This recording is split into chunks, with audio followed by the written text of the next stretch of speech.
sy malalana ity mangataka aminao zahay Kristy vahaoreny olana esory ira fatorana zay mbola manefitranay iray aminao anao ane ity Madagasikara ity Jesosy o miangavy anao re zahay vonjeo rerira isedra olana ity nosy malalana ity mangataka aminao zahay Kristy vahaoreny olana esory ira fatorana zay mbola manefitranay iray aminao anao ane ity Madagasikara ity Jesosy o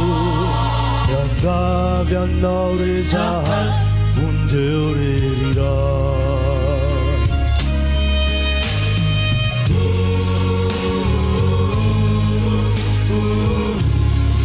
ampy zahay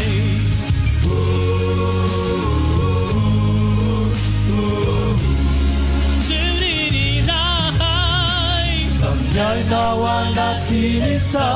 rotra sy ny fijarina Farelakinya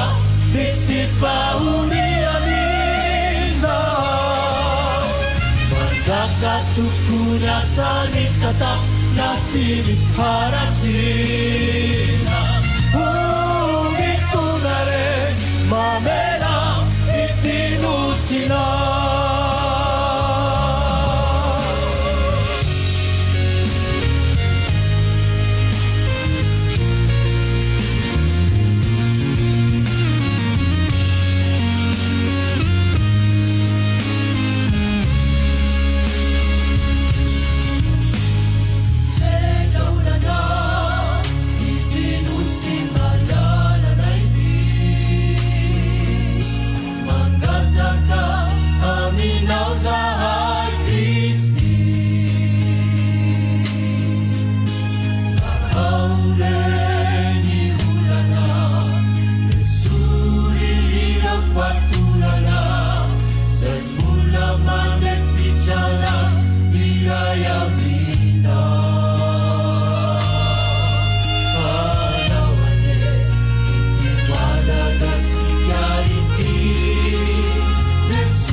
Sani sata la sini